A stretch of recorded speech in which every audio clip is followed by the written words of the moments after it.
In October, we found out that my little rabbit had cancer. It had spread so fast that there was nothing that we could do other than making her last weeks as comfortable as possible. And early this month, she passed away.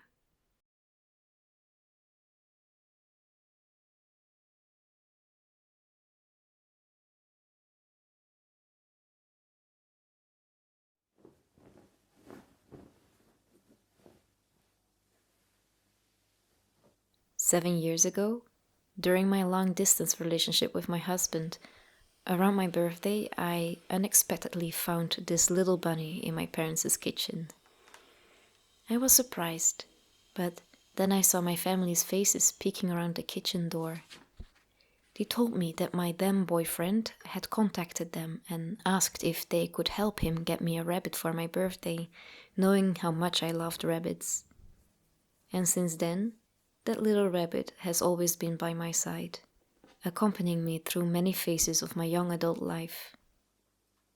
She was there when I wrote my master's thesis and when I realized that the boy that I was dating was the love of my life, when I got engaged, when I graduated, and when I got married. She was with us when we moved into our first apartment in Belgium, and she stayed with me through my first jobs, through my mom's battle with cancer, when we moved to Italy, and when I had to adapt to a new culture. She was there as I started my first jobs, when I made my first Italian friends and began making this place into my home. Throughout all of these moments, that little rabbit was my furry companion, my little friend. In many ways, she was my home.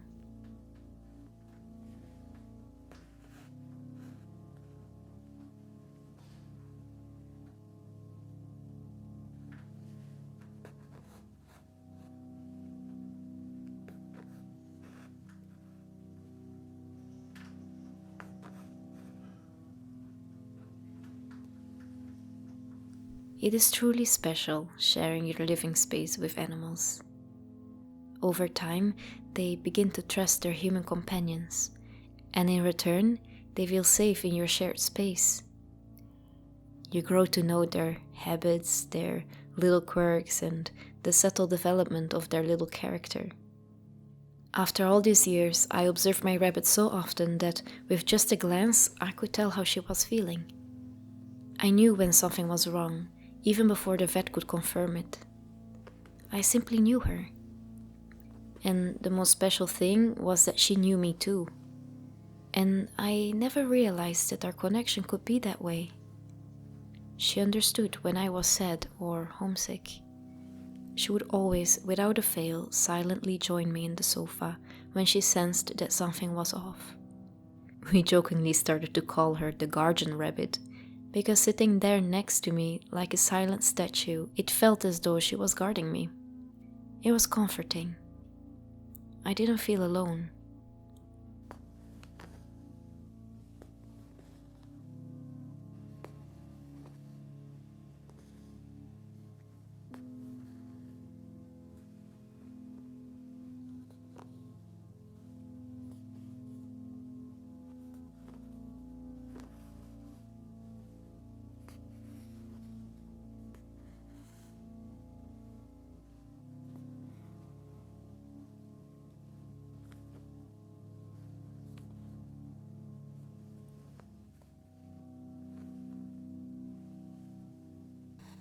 Taking care of animals teaches you a lot. For instance, I learned a great deal about patience and putting aside my own desires for the well-being of another creature. In the beginning, it took her a long time to adjust to us. She was a naturally timid rabbit and didn't like to be touched. She would shy away from our hands, retreating into her personal space. I learned to respect that and let go of the idea that I could train her to come cuddle with me. The space I gave her allowed her to relax, and eventually she began to approach me on her own. And over time, she became very cuddly and affectionate. It's incredibly fulfilling to adapt to a small creature's needs and, in return, earn their trust and friendship.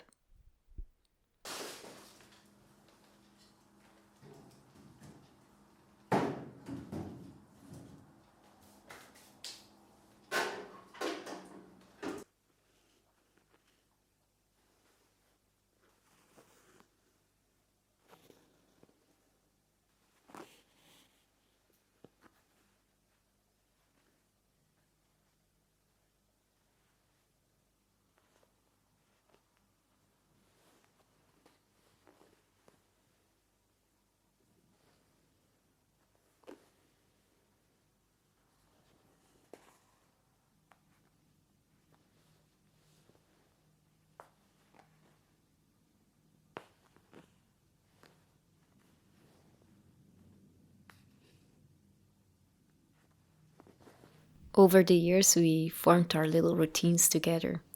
For instance, in the mornings, when she would hear us waking up, she would wait for us at the edge of the rug in the living room.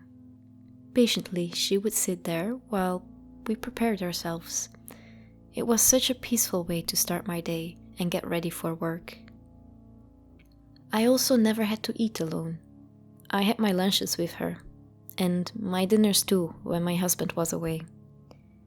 She would always join me in the sofa, but not without claiming her little piece of food. She was a sharing is caring kind of rabbit. I'd often give her some vegetables or something from the garden so we could eat together.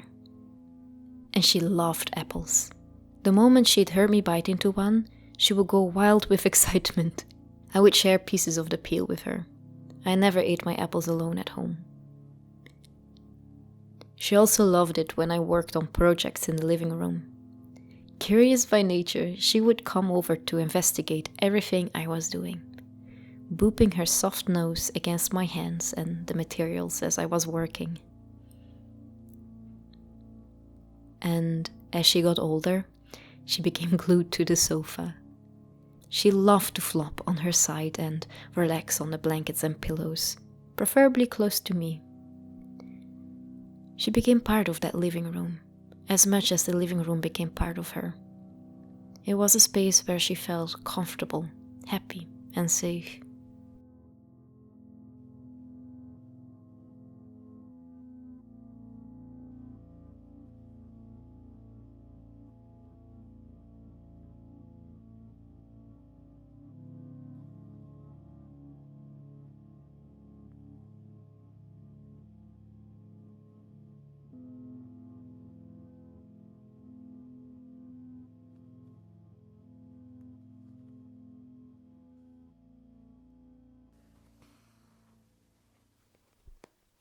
And now, it feels strange that something so constant and familiar is gone. Our sofa looks so empty without her. Our home has changed, and I'm left without my little companion.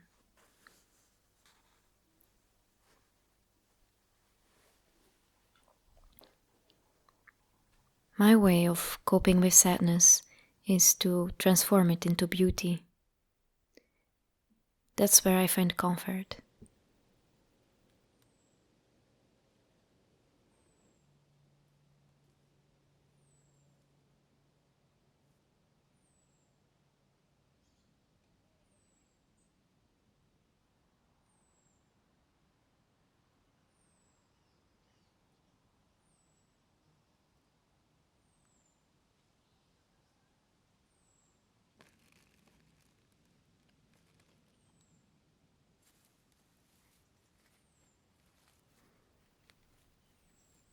I'm incredibly grateful for having had the honor of being the owner of this rabbit. She enriched my daily life with her presence and friendship. While I always have loved little creatures, it's because of her that I love them even more. She taught me to appreciate their delicate nature, and I see her beauty reflected in all living things. Rest in peace, little friend. For now, I've given you a little forever spot on your beloved sofa.